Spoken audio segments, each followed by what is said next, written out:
off. Okay, so still Monday 19th of December, and we are still at the Glann Ar Mor distillery. So if you haven't watched Dram number 331, which was the one before this one, go back and watch this, because Kornog, which is the sample I'm about to now, very kindly donated by Andrew A.P. Butler, who also donated, hang on, Kornog's that one, let me get the right one, who also donated the Glann Ar Mor, which is, Kornog is from the same distillery, and it's basically the peated version of Glann Ar Mor. So without going through the entire history of the distillery, go back and watch Glann Ar Mor and then come back to watch this one. Because I'll basically say the distillery is here in Brittany. It is now no longer operational. It closed down in August of 2015. As far as I'm aware, it's no longer operational. It definitely closed down in August 2015 because of issues with regulations to protect Brittany whiskey.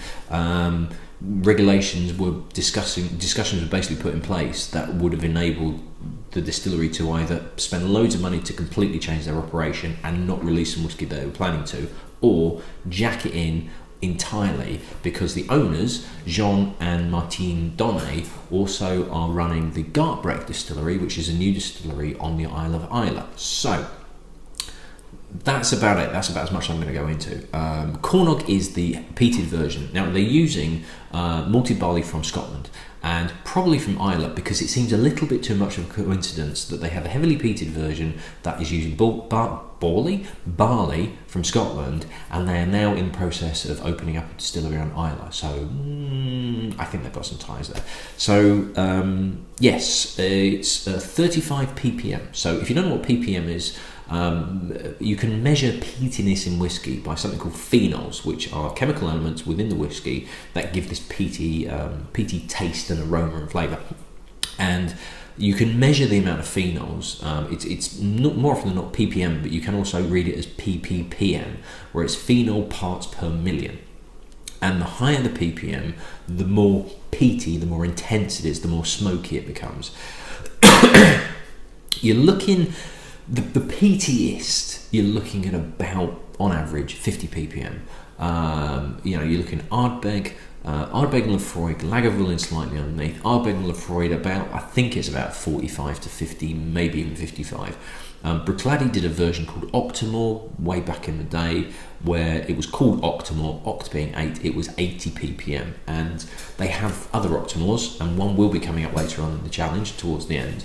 But I don't know if they've kept all of them at 80 or whether it's just become like a brand name. But anyway, this particular one is 35 ppm, so it is pretty heavily peated. It's matured in bourbon casks, and I believe it's every release they do is maturation in a single bourbon barrel, which is then bottled. So it's limited numbers. It's released at 46%, and this is what the bottle looks like. You look at that there we go. Well, I try and get into this particular one. So it will be very interesting to see what it's like, because some of the peated versions of other whiskies that I've come across haven't quite worked. And the one that comes to mind particularly is Old Ballantrae, where it was a peated version of Tomintown. And I think it was a similar ppm actually. I think it was about 30, 35. And it just was totally unbalanced. It was like a concentration of smoke and nothing else. Now, having just had the Glann Ar Mor, it's very delicate. There's a slight sweetness to it, and to be honest, I was picking up a very, very gentle smokiness on it already. But it's very light. It's very delicate. I was picturing it as a kind of in-between courses, as almost a palate cleanser. So with a heavy, intense peatiness, my fear is that it becomes like Old Ballantrae, where it's smokiness and nothing else at all. But if they get the balance right, and they get the combination of the sweetness and the lightness and that sweeter element along with the intense smokiness, it could be a bit of a cracker. So let's see. Now, age-wise, Kornog was first released in 2009. So we're looking at, I would guess, probably about 8-year-old, something like that. I think the first few that came out were like 4 or 5-year-old. It does look to be slightly darker than the Glann Ar Mor, which was pretty pale. I'm fairly confident they're not adding colouring to it. It's got a slight green tinge, as the Glann Ar Mor did as well, but it's just a slightly darker, but it's very much a kind of white wine character. Not oaky Chardonnay, not as dark as that, but Sauvignon Blanc, definitely that type of thing. But it has got this unusual, slightly green tinge. You're probably not going to pick it up, but there's definitely something there. So, this is also, might have said, 46%. Did I put the picture of the bottle up? Sure I did. If I didn't, it's there. Okay. Obviously, on the nose, there's peatiness, but it feels like it feels like it's being held back by sweetness. There is a sweetness there. The delicacy that was on the Glann Ar Mor is still there. This delicate sweet. There's a slight saltiness to it. There's less of the black pepper because that's kind of being covered by the smokiness. There's a bit more of a sea air character to it, actually. It's saltiness, but it's sea salt, but it's sea salt in the air. Almost a slight ozone character. It really is. It's delicate, but it's quite distinct. I like that a lot. That's a really nice nose. That's got a really good balance of peatiness, but it's not too smoky. It's not ashy. It's not cigarettes. It's not even a bonfire character. It's sort of a combination of all sorts. It's a bit like a bonfire on a beach, but there's sweetness and there's freshness and there's mint in there. There's all sorts going on there. That's a really, really nice nose. I hope this is as good on the palate.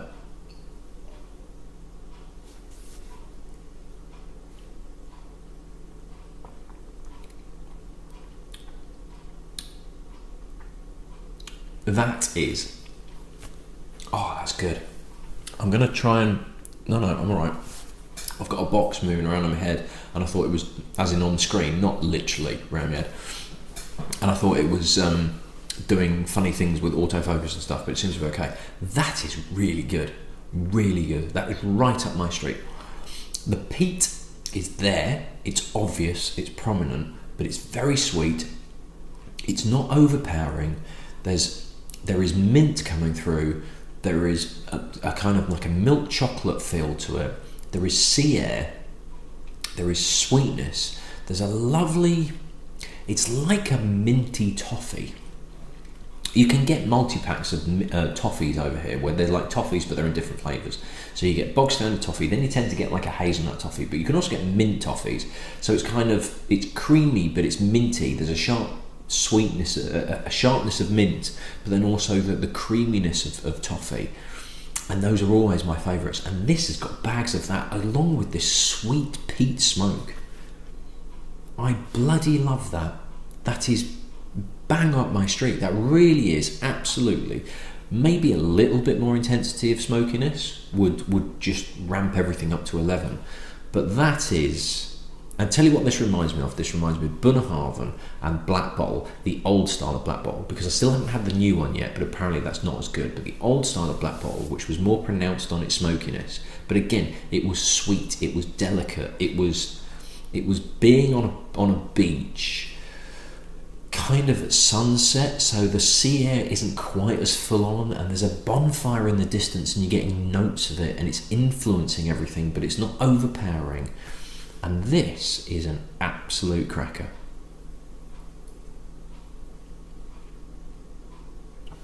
Now, it might be too sweet for some people. It might not be peaty enough for others. It's a very, very sweet peat. It's a very delicate peated whiskey. And some people much prefer more in your face, more full on, give me the smoke and don't hold back. Whereas this is much more restrained. It's not too dissimilar to, actually, Connemara is not too far off this as well. If you like Connemara, if you like Bunnahabhain, if you like Black Bottle, if you like a softer, sweeter, mellow peated whiskey, this is up your street. And this really is up my street. I love those type of whiskies. I like the heavily intense stuff. but sometimes it can be quite hard work. You really need to battle it, which is half the fun. This is much more I want a smoky whiskey, but I want to relax with it. I want to drink it while I'm attending something else. I'm doing some work, or I'm watching a good film or something like that, and I want something that I know I'm going to enjoy, and I'm going to be able to drink it and appreciate it, but not have to work with it or fight it or anything like that.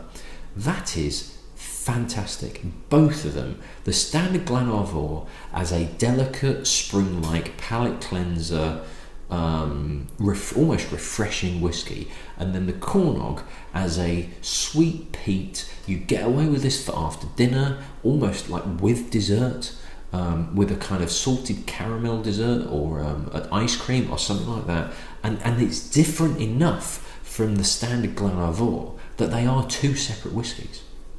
It's fantastic. I love it. I think it's absolutely brilliant. Again, price-wise, no idea. I couldn't find a price for it. Oh, it's minty as well. It really is. That mint really kicks through. Price-wise, I have no idea. I don't know. And as I said on the Glann Ar Mor, it's going to be going up in price if they have closed. But if that's an indication what Gartbreck's going to be like on Islay, if they're going that route, that is going to be bloody brilliant. I really, really hope it's that kind of level, almost as a competitor to Bunnahabhain. If they go that route, if they're going to go the sweeter, softer end of peated whiskey from Islay, they could have something really good, because Gartbreck, if they just release that is a winner in my book. That is absolutely gorgeous. Really, really good. What a distillery. What a shame it closed down. If I can find it, I would buy a bottle of it, but I don't know if I'm going to be able to. I don't know where I'm going to be able to. So if anybody does know how much it is and where you can source it, particularly in the UK or somewhere that ships to the UK, then do let me know, because both of those are, in my humble opinion, absolutely brilliant. As I say, might be too light, might be too sweet, might not be peaty enough for some people, which is perfectly reasonable. But for me personally, I love those two. I think they're absolutely fantastic. Andrew, thank you very, very much for that. And I've got a couple more French to go, and then we're going to carry on going around, maybe do some European, and then I've got to figure out what I'm going to do as my Christmas dram.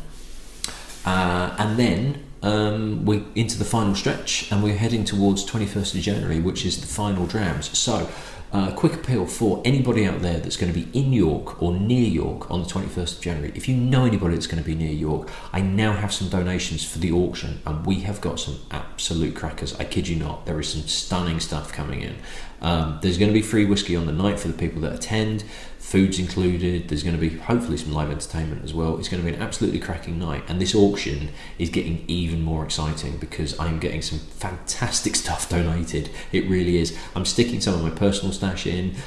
I've nicked off potentially with some of my dad's, even though he doesn't know about it yet, but he's got a couple of stuff that's been sat around for donkey's years, and there's some really, really good stuff. And everything from the sale at the auction, with the exception of shipping, and I'm going to see if I can sort that out separately, is going to go to charity. So it's a fantastic cause, and you potentially can get some absolutely fantastic whiskey. So please do join me. So if you know people that can make York on the 21st of Jan, it's 30 quid a ticket, but you're going to get a lot of stuff thrown in for that. And everything else, that is, any money that's left over from the ticket sales, again, is going to go into the pot. So it's going to be a fantastic fundraiser. Please do spread the word. Please spread it with everybody that you know, and please keep telling people, because there's still plenty of tickets left. It's limited numbers. I do need to sell them in advance, and it's a bit slow going at the moment, and I'm getting a little bit kind of, I really need to do this. So please do tell everybody that you know. Right, fantastic whiskies, and I shall see you in the next one. Cheers.